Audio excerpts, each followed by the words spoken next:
नमस्कार दोस्तों, मैं दिव्या आपका एसजी क्लासेस के इस YouTube channel learning with toppers पर स्वागत करती हूँ। फ्रेंड्स, हमने एक मॉडल पेपर किया था इंग्लिश का, जिसका कॉम्प्रीहेंशन जो है वो आपको डिस्क्रिप्शन बॉक्स में शो हुआ होगा और उम्मीद है कि इस कॉम्प्रीहेंशन को पढ़कर आपने इसके क्वेश्चंस जो है वो डील किए होंगे। तो ज़रा इस कॉम्प्रीहेंशन के बारे में अगर हम बात करें तो बेसिकली ये जो कॉम्प्रीहेंशन है आपको क्वाइट लेंदी भी दिखा होगा, जिसके कारण आपको लगा होगा कि यार ये क्या है। बट मैंने आपको कहा था जितने भी लेंदी कॉम्प्रीहेंशन आते हैं वो बल्कि इजी होते हैं, उनके क्वेश्चन आंसर्स हमें बहुत इजीली कॉम्प्रीहेंशन में मिल जाते हैं। आपको और कुछ नहीं, बस इसे एक थरो रीड करना था। Just give 2 to 3 minutes to this comprehension, don't go in depth but just give a casual reading. ये जो कॉम्प्रीहेंशन था बेसिकली एजुकेशनल सिस्टम जो हमारे इंडिया में फॉलो हो रहा है उसके बारे में ये था। उसके ड्रॉबैक्स भी बता रहा है ये, उसके एडवांटेजेस भी बता रहा है और साथ ही साथ इसने मुझे ये भी बताया है कि हमारी गवर्नमेंट जो है वो क्या कर रही है हमारे एजुकेशन सिस्टम को इम्प्रूव करने के लिए।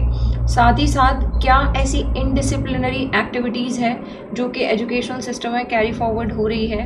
ये भी बता रहा है कि कैसे स्टूडेंट्स को और पेरेंट्स को जो है वो एजुकेशनल सिस्टम को डील करना चाहिए या फिर उसमें अपना सहयोग देना चाहिए ताकि हमारा एजुकेशनल सिस्टम जो है वो इम्प्रूव हो सके। इसने मुझे काफ़ी सारे जो है बताए भी हैं, कौन कौन से आर्टिकल्स हैं जो कि यहाँ पर चलाए गए हैं, कौन कौन से अभियान हैं जो हमारे एजुकेशनल सिस्टम के अकॉर्डिंग हमारे स्टेट गवर्नमेंट ने या फिर सेंट्रल गवर्नमेंट ने चलाए हैं। और साथ ही साथ इसने मुझे ये भी दिया है कि यहाँ पर कौन कौन से सब्जेक्ट्स हैं जिनको हम हायर एजुकेशन में या फिर एजुकेशनल सिस्टम में इंट्रोड्यूस कर सकते हैं या हमारे एजुकेशनल सिस्टम को बेटर बनाने के लिए यूज़ कर सकते हैं। तो ज़रा क्वेश्चंस के ऊपर अगर हम जाएं यहाँ इस पे, तो जो पहला क्वेश्चन इसने मुझे दिया था इसके जो क्वेश्चन आंसर्स हैं क्वाइट रिलेटेबल हैं according to the passage, direct hit हैं। सारे answers as it is lines में हमें मेंशन्ड है, अगर हमने थोड़ा सा भी इसे पढ़ा हो तो। देखिए, जब कोई कॉम्प्रिहेंशन लेंथी आता है तो आप इसे दो तरीके से सॉल्व कर सकते हैं। आप पहला काम जो मैं प्रायोरिटेबल मानती हूँ वो ये मानती हूँ कि आप एक बार सारे क्वेश्चंस को पढ़ लो, सिर्फ ताकि आपको ये पता चले कि यहाँ जो है कॉम्प्रिहेंशन में मुझसे किस टाइप के क्वेश्चंस जो है वो पूछे जा रहे हैं। एक बार सारे क्वेश्चंस पढ़ने के बाद आप कॉम्प्रिहेंशन से डील करो, ताकि कई बार ऐसा होता है while reading the comprehension you will get the answer of the questions which has been asked afterwards. या फिर जो सेकंड अप्रोच होती है वो यही होती है कि first you read the comprehension and then go to the questions. लेकिन उसमें एक ड्रॉबैक ये होता है कि जब हम क्वेश्चंस तक पहुंचते हैं समवॉट जो कॉम्प्रिहेंशन है वो दिमाग में ब्लर हो जाता है ना। तो you may go to the first option, first read the questions as general sense की what they have asked you from the comprehension and then just give the casual reading to the comprehension. Now just look, the first question that has been asked from this comprehension is कि according to the ancient Indian education system what is essential for personal as well as social life। ये बोल रहा है जो पुराना Indian education system था उसके हिसाब से क्या असेंशियल था पर्सनल और सोशल लाइफ के लिए। तो अगर मैं इस कॉम्प्रिहेंशन के फर्स्ट पैराग्राफ में गई हूँ तो वहाँ मुझे एग्जैक्टली एक लाइन मिल रही है, जैसा कि आपको दिख रहा होगा कि discipline like character is an essential quality for personal as well as social life. Exact ये जो लाइन है वो कैरी फॉरवर्ड है।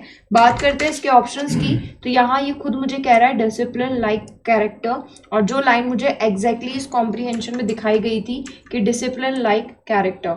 तो उम्मीद है जो फर्स्ट आंसर था वो आपको मिल गया होगा। बात करते हैं सेकंड क्वेश्चन की, जो ये मुझे कह रहा है how the standard behaviours are determined by the modern education system that has been given in the passage. जो स्टैंडर्ड बिहेवियर अब मॉडर्न एजुकेशन सिस्टम के द्वारा अपनाए जा रहे हैं वो कौन से हैं, कैसे हैं, मतलब है ना, किस टाइप के हैं जो वो अपनाए जा रहे हैं, उसके लिए मुझसे पूछ रहा है। तो एग्जैक्टली ये लाइन भी मुझे कॉम्प्रिहेंशन में यहाँ पर गिवन है। अगर मैं कॉम्प्रिहेंशन को थोड़ा सा देखूं तो ये सेकेंड पैराग्राफ अगर आपने देखा हो तो ये रहा, जो इसने मुझे कहा है कि the modern education system focus करता है किस पर, क्वांटिटेटिव रिजल्ट पर और क्वालिटेटिव रिजल्ट पर, और ये क्वालिटीज़ है जो कि बाय क्वेश्चन मुझे बताई गई है। तो ये वर्ड मेरे बहुत काम का है जो मुझे ऑप्शंस के अंदर भी दिखा था, अगर आपने ध्यान ध्यान से देखा हो तो, कोअजन, इसके द्वारा मुझे बताया गया है कि मॉडर्न एजुकेशन सिस्टम जो है उसके स्टैंडर्ड बिहेवियर्स कैसे पता किए जाते हैं या फिर डिटरमाइन किए जाते हैं।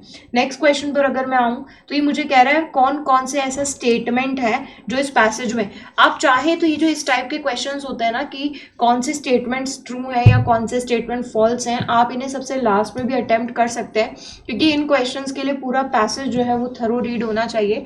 अगर आपके यहाँ पर ऑल 3 ऑप्शन दे रखा है तो क्वाइट थोड़ा सा डिफिकल्ट हो जाता है क्वेश्चन, क्योंकि मुझे तीनों लाइन्स जो है वो यहाँ ढूंढनी पड़ती है। कोशिश करते हैं यहाँ पर इसकी लाइंस ढूंढने की। ये कह रहा है पहला point, there is provision for free and compulsory education for all children up to the age of 14।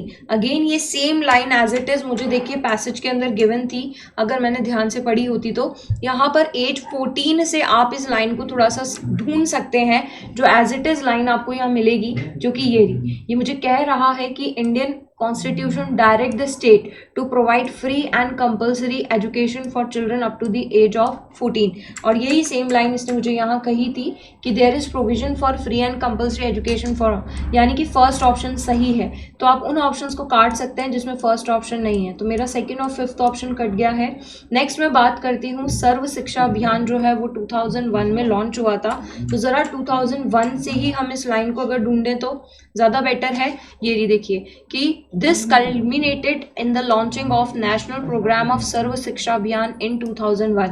I got my answer. इसका मतलब ये वाली लाइन जो है ये भी सही है। अगर इस हिसाब से मैं इस क्वेश्चन को डील करूं तो ये वाला ऑप्शन भी मेरा कट गया, क्योंकि फर्स्ट के साथ सेकंड भी सही है। अब मुझे थर्ड भी चेक करना है कि एंशिएंट इंडियन एजुकेशनल सिस्टम जो है वो फोकस करता है किस पर, डिसिप्लिन और वैल्यू बेस्ड पर। जरा एक बार इस लाइन को भी ढूंढ लेते हैं। तो अगर मैंने मेरा पैसेज पढ़ा होता तो मेरे पैसेज की पहली लाइन ही यही है, देखिए, ancient Indian education system focused on building a discipline and value based culture. मिल गया मेरे को मेरा आंसर। तो अगर तीनों ही लाइंस मुझे एज इट इज यहाँ मिल गई हैं, दैट मीन्स जो मेरा आंसर है वो क्या है, all 3, first, second and third. तीनों मुझे lines as it is comprehension ने शो किए। नेक्स्ट पे चलते हैं, वाई इंडियन एजुकेशन सिस्टम जो है वो रिगार्डेड है बहुत बड़ा एंड इफेक्टिव पैसेज के हिसाब से। ये वैसे नहीं पूछ रहा है, पैसेज के हिसाब से पूछ रहा है कि कैसे जो हमारा इंडियन का सिस्टम है वो बहुत बड़ा, वास्ट और इफेक्टिव दिया गया है। आपको लास्ट पैसेज पे जाना पड़ेगा और लास्ट पैसेज की कुछ लाइंस जो है वो यहाँ पर पढ़नी पड़ेंगी। जैसे ये बोल रहा है, देखिए यहाँ पर कि द मॉडर्न एजुकेशन पॉलिसी है इंडिया की, वो ट्राई कर रही है एक्सपेंड करने के लिए और इम्प्रूव करने के लिए कॉम्प्रिहेंसिव अर्ली चाइल्डहुड केयर को ध्यान में रखते हुए एजुकेशन स्पेशली किन के लिए, जो मोस्ट वल्नरेबल और डिसएडवांटेज चिल्ड्रन है उनके लिए। इसीलिए जो हमारा इंडियन एजुकेशनल सिस्टम है उसे वास्ट और इफेक्टिव ग्लोबल लेवल पर बोला गया है। तो मैं बाय ऑप्शन इसको देखूं तो it includes human values, no. It includes due to involvement of government of India, no. It focused on qualitative result, no. It focused on childhood for disadvantaged children, बिल्कुल यही मुझे exactly लाइन जो है वो वहाँ पर शो हुई थी कि ये disadvantaged children के लिए जो है काम करना चाह रहा है, जिसकी वजह से इंडियन एजुकेशनल सिस्टम को वास्ट या इफेक्टिव बोला गया है। सब्सटेंशियल इंक्रीज इन इन्वेस्टमेंट, ऐसा कोई ऑप्शन नहीं था, तो यानी कि ये भी आंसर मुझे मिल गया। नेक्स्ट ये मुझसे पूछ रहा है what is the reason stated by the author to the literacy rate. अब यहाँ लिटरेसी रेट के ऊपर एक पैराग्राफ था, if you have seen that the second last paragraph of this is this one। now इस पैसेज के अंदर या इस पैराग्राफ के अंदर अगर मैं देखूं तो इसने मुझे बोला था कि देखो इसके अंदर एग्जैक्टली लाइन आपको जो है वो मिल जाएगी, और वो लाइन आपको कहाँ मिलेगी, द राइट टू, ये रहा,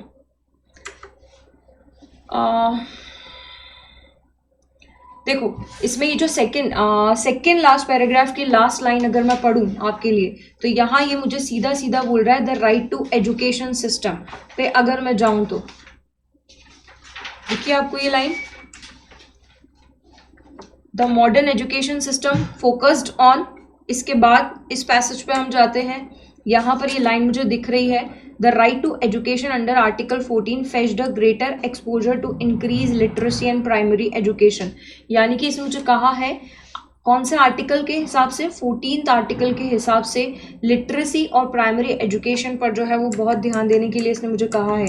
अब मैं अगर क्वेश्चन पर आऊँ तो यहाँ पर स्टेट गवर्नमेंट इन्वॉल्व नहीं है, टीचिंग इन रीजनल लैंग्वेज नहीं है, इंग्लिश लैंग्वेज नहीं है, right to education under article 14 के हिसाब से मुझे लिटरेसी रेट के बारे में जो है वो कहा गया है। तो my answer is option number 4। Now next question के बारे में अगर मैं बात करूं तो this question is about the synonym of the word emulation.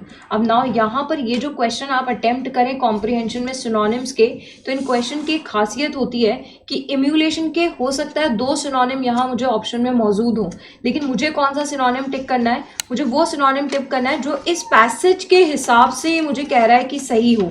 तो अगर मैं इम्यूलेशन वर्ड पर जाऊं तो इम्यूलेशन का एग्जैक्ट मीनिंग होता है किसी के पीछे पीछे चलना।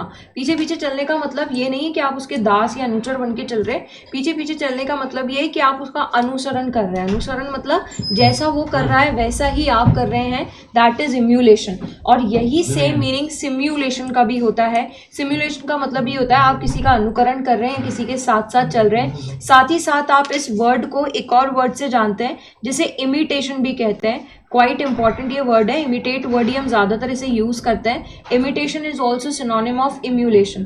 तो आप इम्यूलेशन कह लें या सिम्यूलेशन कह लें या इमिटेशन कह लें, एक ही बात है ना। तो किसी के पीछे पीछे चलना, किसी का अनुकरण या अनुसरण करना, उसके हिसाब से काम करना, that is emulation. Next word के बारे में अगर हम बात करें दैट इज कोहेजन। ये हमारा एक क्वेश्चन का आंसर भी था जब इसने बताया भी था। कोहेजन का मतलब होता है किसी से जोर जबरदस्ती करना या फिर किसी से जबरदस्ती कोई काम कराना, दबाव डालना, प्रेशराइज करना। तो प्रेशराइज इसका मैं एक सिनोनिम बोल सकती हूँ, लेकिन प्रेशराइज क्योंकि ऑप्शन में है नहीं तो मुझे उसका एक ऑप्शन ढूंढना पड़ेगा, दैट इज एनफोर्समेंट। एनफोर्समेंट का मतलब ये होता है किसी पर एनफोर्स करना। यहाँ बाकी के जो ऑप्शंस हैं उनकी मीनिंग आपको आते होंगे, स्पेशली इसके अलावा दिस वर्ड इज स्वैसन। स्वैसन का मतलब होता है it's a kind of flower. ये एक फ्लावर है, जिस फ्लावर की प्रजाति को स्वैसन कहते हैं, and it's a blue colour flower. तो that blue colour flower is known as what, स्वैसन। तो coercion means to pressurise someone, to make someone do according to yourself. That word is what, enforcement. Now these two questions were regarding to synonym and the last one is regarding to your antonym. Now this word is what, comprehensive. Comprehensive जो कि आप solve कर भी रहे, मैं ये भी कह सकती हूँ। What is comprehensive? Comprehensive is expansion, है ना। expansion कह सकते हो इसे। हिंदी में मैं बात करूँ तो किसी भी चीज का विस्तृत विसरण कह सकती हूँ मैं। किसी भी चीज का expansion, किसी भी चीज का विकरण, किसी भी चीज की detail knowledge is known as what, comprehensive. Broad इसे हम कह सकते हैं, ब्रॉड इसका सिनोनिम है, बट इसने मुझसे एंटोनिम पूछा है तो इसका मतलब कोई चीज बढ़ा चढ़ा करके बताओ, दैट इज कॉम्प्रिहेंसिव। और उसी चीज को अगर सिलेक्टिव फॉर्म में बताओ या समरी फॉर्म में बताओ, दैट इज एंटोनिम। तो कॉम्प्रिहेंसिव का एंटोनिम क्या हुआ, सिलेक्टिव। फ्रेंड्स उम्मीद है कि ये कॉम्प्रिहेंशन जो है ये आपको समझ में आया होगा और इसके जो आंसर्स हैं वो क्वाइट इजीली रिलेटेबल हुए होंगे। Again I am saying first just go through the questions of comprehension and just then give the casual reading to the comprehension to make it more clear up to you. Thank you class. जय हिंद, जय भारत।